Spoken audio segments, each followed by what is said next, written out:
एक और ईमेल यहाँ पर शामिल कर रही हूँ। अमनदीप सिंह जी का सवाल है, होशियारपुर पंजाब से इन्होंने सवाल भेजा है। एचआरए के बारे में थोड़ा सा जानकारी लेना चाहते हैं।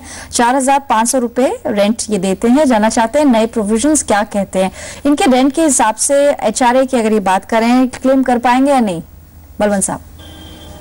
देखिए पल्लवी, ऐसा है कि एचआरए क्लेम करने के लिए जो प्राइम कंडीशन है वो कि आप एक्चुअली रेंट पेमेंट करना चाहिए, और वो जो प्रॉपर्टी है वो आपकी खुद की आइदर सोलली या जॉइंटली नहीं होनी चाहिए। कितना एग्जम्पशन मिलेगा वो डिपेंड करेगा 3 फैक्टर पे है। पहला तो जो है कि जो आप एक्चुअल एचआरए आपको मिल रहा है वो।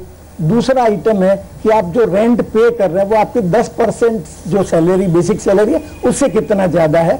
और तीसरा, जैसे ये तो होशियारपुर से है तो आपका जो सैलरी है उसका बेसिक सैलरी का 40% है, और अगर आप मेट्रो में रहते हैं तो 50% तक डिडक्शन मिल सकता है। तो ये जो मैंने पल्लवी 3 आइटम बताई है, 3 आइटम में से जो कम है उस पर आपको ये जो एग्जम्पशन है मिलेगा। परंतु अगर आप रेंट जो पेमेंट करें वो 10% से ज्यादा नहीं है तो फिर आपको कोई भी एग्जम्पशन नहीं मिलेगा। तो ये जो आप बता रहे हैं मेट्रो सिटीज, नॉन मेट्रो, ये बेसिक सैलरी में से आप कैलकुलेट करके बता रहे हैं बलवंत साहब? नहीं, वो तो आपका जो सैलरी सर्टिफिकेट है उसमें ही स्पेसिफाइड होता है कि बेसिक सैलरी कितनी है और दूसरे एमोल्यूमेंट्स वगैरह कितने हैं। चलिए, तो ये जो रूल रेगुलेशन है वो यहाँ पर आपको कुछ क्लियर होंगे। अमनदीप, अब दीपक से बात करते हैं, पुणे से हमारे साथ